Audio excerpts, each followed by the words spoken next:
জামগুলো মাখাই দিতে পারবেন ছাত্র মামা? এই দেখেন জাম, দেশি জাম। হ্যাঁ, এটা বলে দেশি জাম। এই দেশি জাম এত সব করে বানাবো শোনেন, এত মজা করে বানাবো শোনেন। খাওয়ার পরে পথে যেই খাচ্ছেন, এক্ষেত্রে খাচ্ছেন, হ্যাঁ পথেতে খাচ্ছে, পথেতে এক পিস গালে দেওয়ার সঙ্গে সঙ্গে আবার আমার দোকানে চলে আসেন, চলেন তো আর গোড়া নিয়ে আসে সেই জিনিস, সেই জাম মাখা, সেই ভাইরাল জাম মাখা খাবেন সব করে মজা করে এবং টেস্ট করে খাবেন, তা কলিজা ভরে। দেখেন দর্শক, এই সেই দেশি জাম মাখা দেয়, এই জাম মাখা দেয় এত স্বাদ করে, এত মজা করে খাবেন, তা কলিজা ভরে যাবে, খাওয়ার জন্য পাগল থাকবে, এত মজা স্বাদ এবং মজা এবং টেস্ট। এই দেখেন জাম কি করে মাখা, একটু খেয়াল করেন দর্শক। সারাদিন দেখেন আমার বিভিন্ন রকম জিনিস মাখাতে, আজকে মাখাই দিচ্ছি ভাইরাল জাম মাখা। এই জাম মাখা এত মজা করে, এত স্বাদ করে বানাই দেবো, খাওয়ার জন্য দর্শক পাগল থাকবে এবং মজা থাকবে। এই খাওয়ার জন্য মন ভরা জিনিস, খাইতে মজা এবং স্বাদ।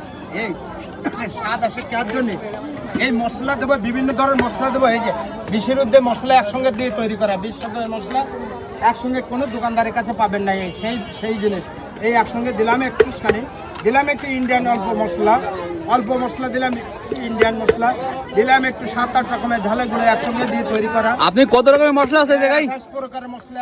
28 প্রকারের মশলা? কি বলেন আপনি? 28 প্রকার ভাইরাল মাখা এবং মজা মাখা। দেখে তারপরে টেস্ট করি এবং বিভিন্ন ভাবে খাবেন, তার কলিজা ঠান্ডা হয়ে যাবে। ভাই আপনি এত মশলা কই পাইছেন?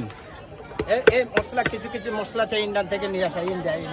তাই নাকি? হ্যাঁ, ডিশটা চ্যালেঞ্জ করে এবং বিক্রয় করে খাইতে মজা এবং স্বাদ করে বানায়। এত স্বাদ, এত মজা, খাবে কলিজা ভরা জিনিস, যে গালে দেবে তার মন ঠান্ডা এবং জান ঠান্ডা। বাবু এই সেই ভাইরাল জাম মাখা খাবেন, যেরকম দেখতে দেখেন তো চেহারাটা, খাইতে এরকম মজা এবং খাইতে মজা না হলে আমাকে মারবেন, এখন বলবেন যে মজা হয়নি, টাকা দেবো না, তাকে পুরস্কার দেওয়া হবে 10,000 টাকা। চ্যালেঞ্জ করলাম। 40 টাকা।